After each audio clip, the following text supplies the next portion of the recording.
نبی رحمت صلی اللہ تعالی علیہ وسلم نے جو حدیث بیان کیا نا حساب کے لیے، آپ یقین کریں پوری روح متوجہ ہو جاتی ہے، انسان کے جتنے لطائف ہیں وہ سارے بیدار ہو جاتے ہیں، اس کے باطن کے اندر تک گہرائی تک وہ لفظ اترتے ہیں۔ میرے کریم فرماتے ہیں رب قیامت کے دن بندوں سے فرمائے گا کہ میں نے تیرے لیے کان اور آنکھیں نہیں بنائی تھی؟ کبھی اندھے سے مل کے دیکھے نا، کبھی بہرے سے بات کر کے دیکھے نا۔ رب فرمائے گا کیا میں نے تیرے لیے کان اور آنکھیں نہ بنائی تھی؟ اللہ فرمائے گا کیا میں نے تیرے لیے جانوروں کو کھیتوں کو مسخر نہیں کیا تھا؟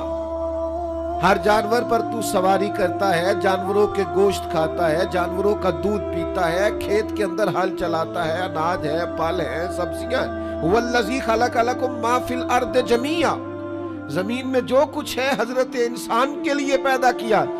اللہ فرمائے گا تیرے لیے کان بنائے، آنکھیں بنائی، تیرے لیے مسخر کیا جانوروں کو، تیرے لیے مسخر کیا کھیتوں کو۔ پھر رب کہے گا میں نے تجھے خوشحالی دی،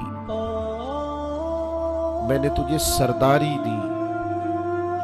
پھر اللہ فرمائے گا یہ بتا کیا تجھے مجھ سے ملنے کا یقین نہیں تھا؟ کیا تجھے یہ خبر نہیں تھی کہ تیری رب سے بھی ملاقات ہوگی؟ تجھے اللہ کے حضور بھی حاضر ہونا ہے، تجھے اس کا یقین نہیں تھا؟ اور حدیث پاک کا جو آخری جملہ ہے وہ ہر دل پر دستک دیتا ہے۔ حضور فرماتے رب فرمائے گا میں بھی آج تجھے اسی طرح ہی فراموش کر دوں گا جس طرح تو نے مجھے بھلا دیا تھا۔ جا، تو نے اگر مجھے بھلا دیا تھا آج میں نے بھی تجھے فراموش کیا۔ دعا کرو ہمارے ساتھ یہ سلوک نہ ہو۔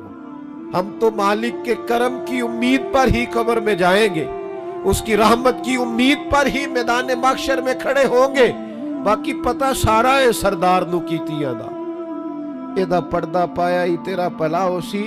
خبر تو ساری ہے، پتہ تو سارا ہے، علم تو سارا ہے۔ سب سے زیادہ ہم جانتے ہیں کہاں کہاں نافرمانی ہوئی۔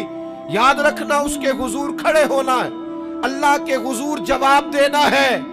اگر ظلم کیا ہے ملازم پر تو جواب پھر بھی دینا ہے، ظلم کیا ہے گاہک پر تو جواب پھر بھی دینا ہے، اگر ظلم کیا ہے پڑوسی پر تو جواب پھر بھی دینا ہے۔ فَوَا رَبِّكَ لَنَسْأَلَنَّهُمْ أَجْمَعِينَ، محبوب تیرے رب کی قسم، اپنے لفظوں میں بات کروں،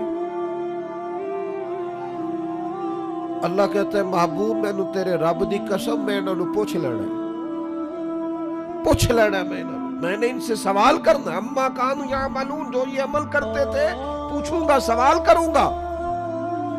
میرے نبی پاک صلی اللہ تعالی علیہ وسلم کے غلاموں، اگر ظلم کیا ہے بیوی پر حساب پھر بھی دینا ہے، اگر وراثت کی تقسیم پر زیادتی کی ہے بہن بھائیوں سے حساب پھر بھی دینا ہے، اگر تربیت ٹھیک نہیں کی اپنے بچوں کی تو حساب پھر بھی۔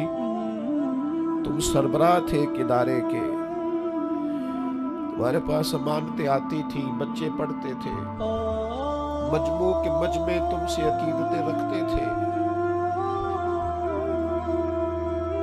لوگ تمہیں نیک سمجھتے تھے، ہاتھ چومتے تھے، پھول پھینکتے تھے،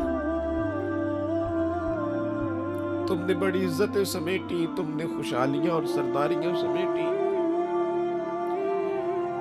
فَوَا رَبِّكَ لَنَسْأَلَنَّهُمْ، تمہیں حساب دینا ہے۔ آج بڑے بڑے لوگ حساب کے ڈر سے کانپ گئے۔ بغداد کے شیخ عبدالقادر جیلانی حرم مکہ میں سر سجدے میں رکھ کے کہنے لگے مہربانی کرنا مجھ سے حساب نہ لینا۔ خواجہ حسن بصری کہتے ہیں میں حرم میں تھا، اپنے حجرے میں تھا، کسی کے چیخنے کی آواز آئی یا اللہ معاف کر دے، یا اللہ معاف کر دے، حساب والے دن میرے اوپر نرمی کرنا۔ فرماتے میں نے کہا کوئی گناہگار آہوزاری کر رہا ہے، میں جا کے تسلی دیتا ہوں۔ اور جب میں نے جا کے چہرہ دیکھا فرماتے کلیجہ پھٹ گیا، وجود کانپ گیا۔